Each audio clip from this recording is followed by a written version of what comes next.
बिना सिर के भी एक सप्ताह तक जिंदा रह सकते हैं कॉकरोच। जाने साइंस के ऐसे 7 रहस्य। आज हम आपको विज्ञान के कुछ ऐसे ही रहस्यों के बारे में बताएंगे जो काफी रोचक है। विज्ञान एक ऐसा विषय है जिसका रहस्य आज भी बरकरार है। इस विषय पर जितना रिसर्च किया जाता है उतना ही जिज्ञासा बढ़ती जाती है। इस विषय को लोग सीखते और खोजते हैं अपने दिमाग को परखने और नए रहस्यों से पर्दा उठाने के लिए। लेकिन कभी कभी हम विभिन्न विचारों और सोच में फंस जाते हैं और अपने मन को इस उलझन की स्थिति से निकालने के लिए हमें कुछ अलग सोचने की जरूरत होती है। बिना सिर के कॉकरोच एक सप्ताह तक जीवित रह सकता है। कॉकरोच अपनी मेहनत के लिए प्रसिद्ध होते हैं। इनका परिसंचरण तंत्र खुला होता है, इसीलिए ये भी अपने शरीर के प्रत्येक खंड में स्थित छोटे छिद्रों से सांस लेते हैं। तो सांस लेने के लिए मुंह या सिर पर निर्भर नहीं होते, इसीलिए कॉकरोच एक सप्ताह या इससे अधिक दिनों तक जिंदा रह सकता है। कॉकरोच केवल इसीलिए मरता है क्योंकि मुंह के बिना वो पानी नहीं पी सकता और प्यास से मर जाता है। पानी में नमक डालने पर पानी का स्तर नीचे हो जाता है। विज्ञान के अनुसार जब एक गिलास पानी में मुट्ठी भर नमक डाला जाता है तो गिलास में पानी का आयरन 2% तक कम हो जाता है। इसका कारण ये है कि जब पानी में नमक मिलाया जाता है तो पानी के विलायक अणु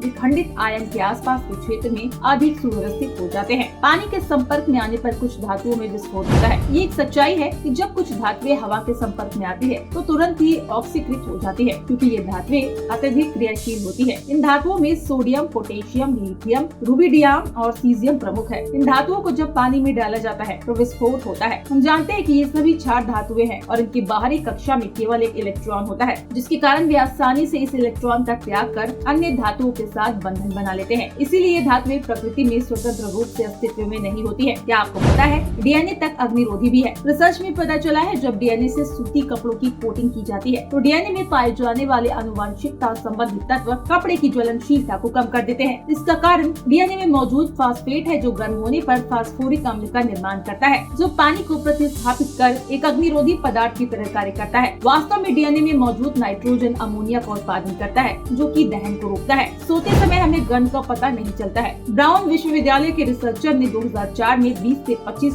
वर्ष आयु वर्ग के 3 स्वस्थ पुरुषों और 3 स्वस्थ महिलाओं के ऊपर एक परीक्षण किया जिसमें पाया गया कि सभी लोग तेज शोर के कारण एक झटके में जाग गए, लेकिन गंध का उन पर कोई प्रभाव नहीं पड़ा, जिसमें ये साबित होता है कि जब हम सो रहे होते हैं तो हमें गंध का पता नहीं चलता। इसीलिए चमकती है बिजली और गरजते हैं बादल। बारिश के दौरान बादल में उपस्थित पानी के छोटे छोटे कण वायु की रगड़ के कारण आवेशित हो जाते हैं। कुछ बादलों पर धनात्मक आवेश आ जाता है और कुछ पर ऋणात्मक आवेश। जब एक धनात्मक आवेशित बादल ऋणात्मक आवेशित बादल के पास पहुंचता है तो उनके बीच में लाखों वोल्ट का विद्युत विभवांतर पैदा हो जाता है। इतने अधिक विभवांतर के कारण इनके बीच की वायु में विद्युत धारा बहने लगती है। इससे ही प्रकाश की एक रेखा पैदा होती है, उसे हम बिजली का चमकना कहते हैं। विद्युत धारा के कारण बहुत अधिक गर्मी पैदा होती है जिससे वायु एकदम फैलती है। अचानक फैलाव के कारण वायु के असंख्य अणु एक दूसरे से टकराते हैं। इनके टकराने से पैदा हुई आवाज से ही गरजना होती है।